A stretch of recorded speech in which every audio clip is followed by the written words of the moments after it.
अस्सलामुअलैकुम स्टूडेंट्स, आज 31 मई 2021 आज मैंने आपके लिए टेस्ट रखा है और ये बोर्ड ऑफ इंटरमीडिएट एजुकेशन का पेपर है सेकेंड ईयर का फिज़िक्स का। माय नेम इज़ मिसेस अमीन अहमद।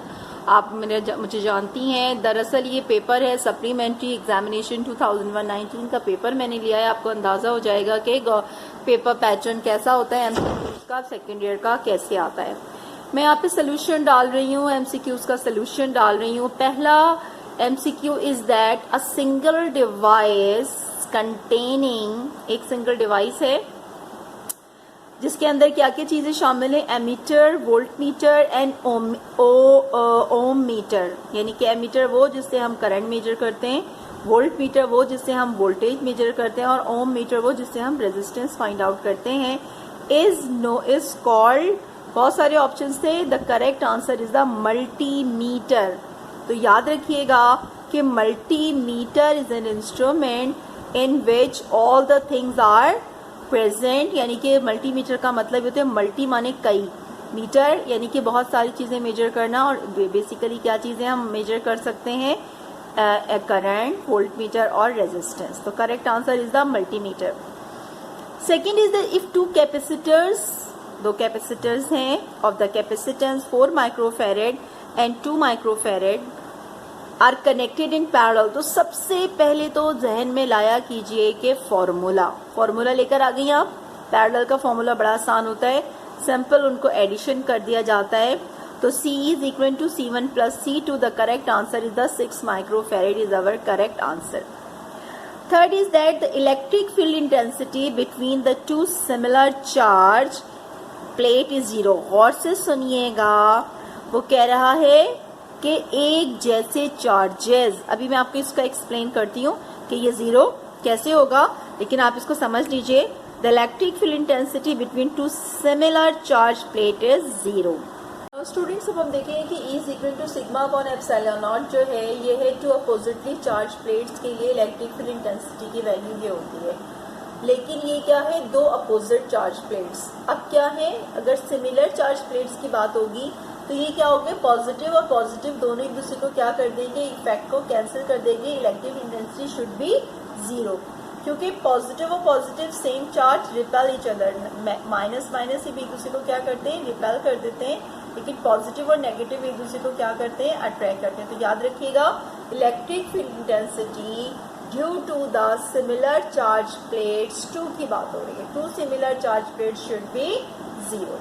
इसी तरीके से next is that the speed of electromagnetic wave in vacuum is, क्या है formula, 1 upon epsilon naught one upon under root of epsilon naught multiply by the mu naught, where epsilon naught is the permittivity of free space and epsilon naught is the permeability of free space। Very very important. ये मत सोचिएगा कि ये reduce syllabus का हिस्सा है, नहीं है, ये बड़ा ही कॉमन एमसीक्यू है कि इस इलेक्ट्रोमैग्नेटिक वेव जो होती हैं उनकी स्पीड वैक्यूम के अंदर क्या होती है, 1 upon under root of the product of epsilon naught multiply by mu not.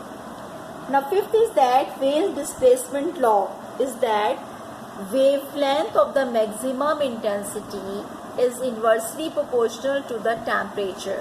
यानी कि अगर ज़्यादा होगी तो उसका टेम्परेचर कम होगा और कम होगी तो उसकी वेवलेंथ ज़्यादा होगी। तो when we replace the proportionality constant, we write here the constant, but T wavelength से multiply होगा, तो the correct answer is the product of the wavelength multiply by temperature। T stands for the temperature। Now student, next MCQ is that on bombarding heavier atom with the electron that have been accelerated through thousands of volts, these are produced। अच्छा, वो कह रहे हैं कि अगर किसी atom के ऊपर हैवी एटम और बम्बार्डिंग हैवी एटम, बहुत हैवी एटम जब इलेक्ट्रॉन के साथ बम्बार्ड किया जाता है तो इलेक्ट्रॉन्स जो होते हैं वो क्या होते हैं, एक्सेलरेट कर जाते हैं।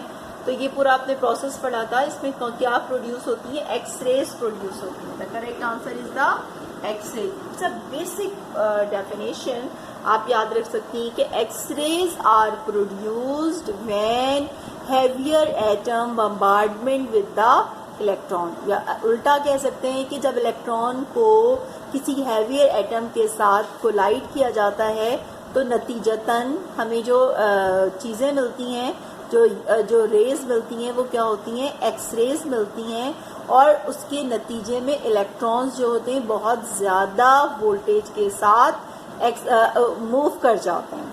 अब क्या होते हैं तो पूरा फिनोमेना है, वो हम बाद में बात करेंगे। अभी यहाँ पे कि alpha particle is are next is the number 7 is that, ये भी बड़ा अच्छा एमसीक्यू है, इसको रट्टा ही लगा लीजिए थोड़ा सा, कि alpha particle is a highly ionised particle, यानी कि अल्फा पार्टिकल्स जो होते हैं वो बहुत ज़्यादा हाईली आयोनाइज्ड हो जाते हैं, इनकी आयोनाइजेशन बहुत ज़्यादा होती है। This is not the unit of magnetic flux density. अब यहाँ पे 4 यूनिट्स दी गई हैं और आपसे कहा जा रहा है कि इसमें से मैग्नेटिक फ्लक्स डेंसिटी की यूनिट क्या नहीं है। मैं पहले आपको एक आंसर बता देती हूँ। The correct answer is the weber. Number 8 is that this is not the unit of the magnetic flux density, इसका सही आंसर है वेबर। तो सब, लेकिन हमें एक बात पता होनी चाहिए कि दरअसल है क्या। बेसिक फॉर्मूला होता है phi is equal to B delta A, और बी की यूनिट होती है वेबर पर मीटर स्क्वायर, एक यूनिट तो इसकी ये है। और अगर हम यहाँ से देखें कि F is equal to Q V B sine theta, तो इस Q V B sine theta के अंदर बी का फॉर्मूला है B is equal to F upon Q V sine theta, theta is 90, तो साइन 90 की वैल्यू 1 हो जाती है। Force is measured in newton, charge is measured in coulomb, and velocity is measured in metre per second. अब इसका नाम है Tesla, लेकिन टेस्ला कैसे पड़ा ये हम देखते हैं। अब हमने क्या किया, अब हमें एक बात पता है कि current is equal to the rate of flow of charges, and current is equal to ampere, और ampere is basically the coulomb per second. ये वो छोटी छोटी चीज़ें हैं जो कि आपको इसको याद रखनी है कि एम्पेयर की यूनिट, एम्पेयर का मतलब होता है कूलम पर सेकेंड। अब हमने क्या किया, मीटर पर सेकंड के सेकंड को कूलम पर, इसके नीचे कूलम के नीचे लिख दिया, तो ये हो गया एम्पेयर। तो एक यूनिट क्या हो गई, न्यूटन पर एम्पेयर मीटर। तो इसकी यूनिट क्या क्या है, टेस्ला है, न्यूटन पर एम्पेयर मीटर है, वेबर पर मीटर स्क्वायर है। तो इसीलिए कौन सी यूनिट मैग्नेटिक फ्लक्स डेंसिटी की नहीं है, weber is not the unit of magnetic flux density. Is that if the temperature of the cold body is decreased, कहा जा रहा है कि अगर कोल्ड बॉडी के टेम्परेचर को कम कर दिया जाए, the efficiency of Carnot engine will be, ये बड़ा ही इंपॉर्टेंट एमसीक्यू है और बार बार पूछा जाता है। फॉर्मूला एफिशिएंसी का है, efficiency is equal to 1 minus T2 over T1, जबकि यहाँ पे T1 is the higher temperature and T2 is the lower temperature. अब एक कॉमन सेंस की बात याद रखिएगा कि जब 1 को 0 से डिवाइड किया जाता है तो आंसर हमेशा इन्फिनिटी आता है, यानी कि किसी भी नंबर को जब 0 से डिवाइड कर दिया जाता है तो आंसर क्या हो जाता है, इन्फिनिटी होता है। लेकिन अगर 0 को जब 1 से डिवाइड किया जाता है आंसर शुड बी 0। अब आप देख रही हैं कि 0 कम वैल्यू है और 1 जो है वो ज़्यादा वैल्यू है, तो ये कितना हो गया, ये 0। अच्छा, इसका भी ताल्लुक है, अभी हम बात करते हैं। अब हमारे पास ये फॉर्मूला है, हमारे पास ये T2 ओवर T1 है। T2 की वैल्यू हमने 2 रखी है और T1 हमारे पास उसके मुकाबले में 3 है, ठीक है।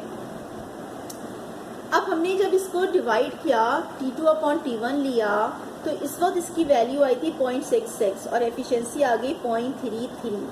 लेकिन इसी तरीके से जब T2 को हमने T2 अपॉन T1 को क्या लिया,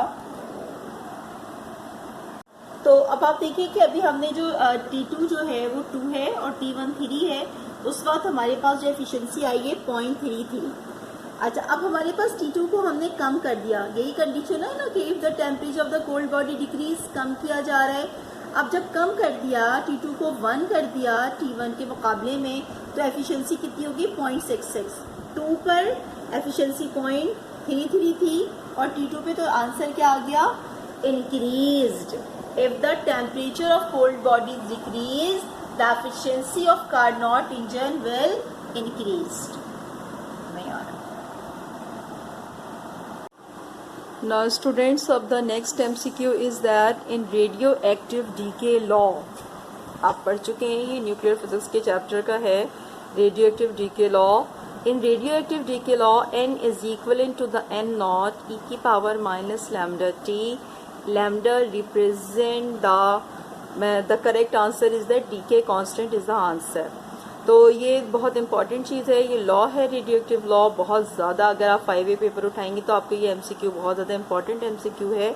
इन radioactive decay law n is equal to the n naught e की power minus lambda t, lambda represent the decay constant. The correct answer is that decay constant is the correct answer.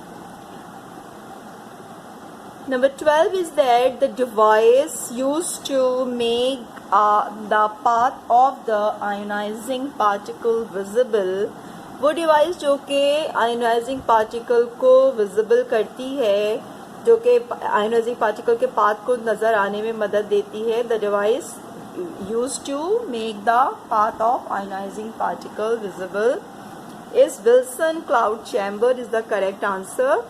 The answer is that Wilson cloud chamber is the device which is used to make the path of ionizing particle visible. Very important MCQ.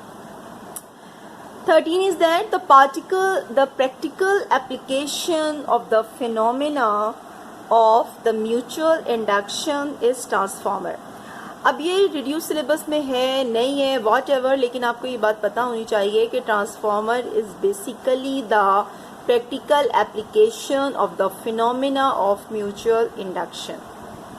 Number 14 is that with the increase in temperature the resistance of semi conductor decreases.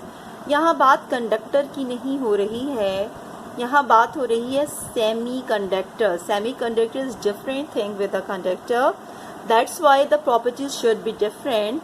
वहाँ पर temperature is directly proportional to the temperature, resistance change in resistance is directly proportional to the temperature, but here the situation should be change. वो कह रहे हैं कि with the increase in the temperature, temperature बढ़ाने से semi conductor का temperature क्या हो जाएगा, decreases. The correct answer is the decreases is the correct answer. Number 15 is that in adiabatic expansion, fourth वाला adiabatic expansion होता है। In adiabatic expansion the internal energy of gas क्या होती है। अच्छा, एडियाबैटिक एक्सपेंशन का सबसे पहले तो समझ लो कि एडियाबैटिक एक्सपेंशन क्या होता है। वो एक्सपेंशन ना तो हरारत अंदर आती है और ना ही हरारत बाहर जाती है। अब यहाँ पे दो ऑप्शंस थे, अब इन्होंने ये मेंशन नहीं किया कि कोल्ड पे रखा जा रहा है, ये जनरली बात हो रही है। तो एडियाबैटिक एक्सपेंशन के अंदर इंटरनल एनर्जी जो है वो क्या हो जाती है, decreases. Number 16 is that the electrical power dissipated as heat in a resistor। हम बात कर रहे हैं रेजिस्टर में। रेजिस्टर में इलेक्ट्रिकल पावर के कई फॉर्मूले हैं। पावर इज बेसिकली द क्या फॉर्मूला होता है, W/T, यानी कि heat energy divided by the time. लेकिन जब रेजिस्टेंट की फॉर्म में हम निकालते हैं तो फॉर्मूला बन जाता है P is equal to the I²R। This is our correct answer. Now the last MCQ 17 is that the rest mass of photon is 0। Photon का कोई रेस्ट मास नहीं होता, तो आंसर क्या हुआ इसका, the correct answer is the 0। Rest mass of photon is equal to the 0। Photoelectric effect का chapter निकालिएगा, वीडियो निकालिएगा, उसमें मैंने तफसील से ये बात बताई है कि फोटोन का रेस्ट मास कितना होता है।